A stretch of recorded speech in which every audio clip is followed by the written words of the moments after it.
अस्सलाम वालेकुम, मेरा नाम मोहम्मद हफीज़ है। मैं एक टीचर के तौर पर काम करता हूँ हॉन्गकॉन्ग ताओइस्ट एसोसिएशन वंचिंग स्कूल में। आज मैं आपसे एक बड़े ज़रूरी टॉपिक पर बात करना चाहता हूँ। वो ये है कि बच्चे हमारे मुख्तलिफ स्ट्रेस से गुज़रते हैं, जहनी तनाव से गुज़रते हैं, तो हमें पेरेंट्स होने के नाते उनका स्ट्रेस, उनका जहनी तनाव समझना चाहिए। अमूमन हम ये समझते हैं कि सिर्फ बड़े लोग स्ट्रेस से गुजरते हैं और बच्चों की जहनी तनाव, बच्चों का डिप्रेशन या स्ट्रेस कुछ खास नहीं होता है। तो सबसे पहले जो चीज़ ज़रूरी है वो ये इस चीज़ को समझना है कि बच्चे भी स्ट्रेस से गुजरते हैं। जब आप ये बात समझ लें तो फिर नेक्स्ट स्टेप ये है कि उनमें देखें कि क्या कोई ऐसा साइन है या कोई ऐसी अलामत है जिससे उनका स्ट्रेस ज़ाहिर हो रहा है। फॉर एग्ज़ाम्पल, बच्चा ज़्यादा ज़िद्दी हो गया, चिड़चिड़ा हो गया, आपकी बात नहीं सुन रहा है, तो इन सारी अलामात से पता चलता है कि बच्चे को जहनी दबाव है, उसे जहनी प्रेशर है। इस सूरत में आपको ये करना चाहिए कि बच्चे से बात करनी चाहिए,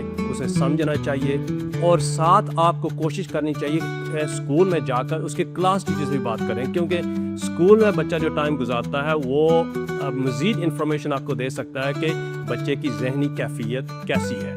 तो जब आपके पास ये सारी इन्फॉर्मेशन आ जाए तो उसके बाद आप हेल्प भी ले सकते हैं। जैसे स्कूल आपकी हेल्प कर सकता है, स्कूल के अंदर सोशल वर्कर्स होते हैं, स्कूल के अंदर एजुकेशन साइकोलॉजिस्ट होते हैं। इसी तरह स्कूल आपको बाहर के रिसोर्सेज से भी मुतारफ़ करा सकता है। तो अगर आपको ये लग रहा है कि आपका बच्चा किसी जहनी दबाव का शिकार है तो कोशिश करें खुद भी उसकी हेल्प करें और स्कूल से रब्ता करके स्कूल से भी हेल्प लेने की कोशिश करें। और कुछ स्ट्रैटेजीज, कुछ तरीक़ेकार भी होते हैं बच्चों के साथ बातचीत करने के, बच्चों को हैंडल करने के। सबसे पहले उनके साथ एक ऐसा राब्ता रखें, एक ऐसी रिलेशनशिप रखें कि वो आपसे बात करें। अमूमन ये होता है कि बच्चों और वालिदैन के दरमियान एक गैप होता है, बच्चे वालिदैन को अपनी बात नहीं बताते, तो हमें वालिदैन होने के नाते ये कोशिश करनी चाहिए कि बच्चों और हमारे दरमियान जो गैप है उसे ख़त्म किया जाए ताकि वो हमसे बात करें।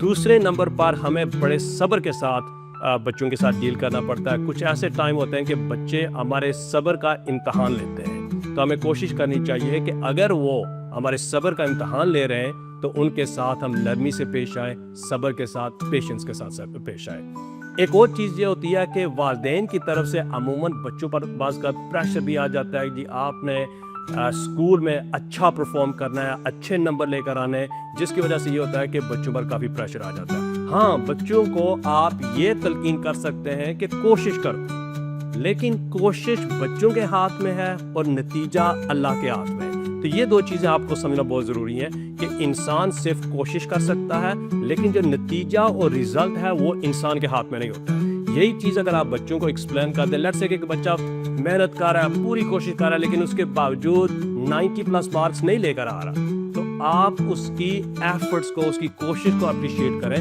ना कि क्यों 90 से कम मार्क्स लिए। यानी दो चीज़ों को सेपरेट करना है हमने, एक कोशिश और दूसरा नतीजा। और उसके अलावा एक और चीज़, अगर बच्चा कोई अच्छा काम करता है तो उसके काम को रिकॉग्नाइज करें, उसकी तारीफ़ करें कि बेटा तूने बहुत अच्छा काम किया।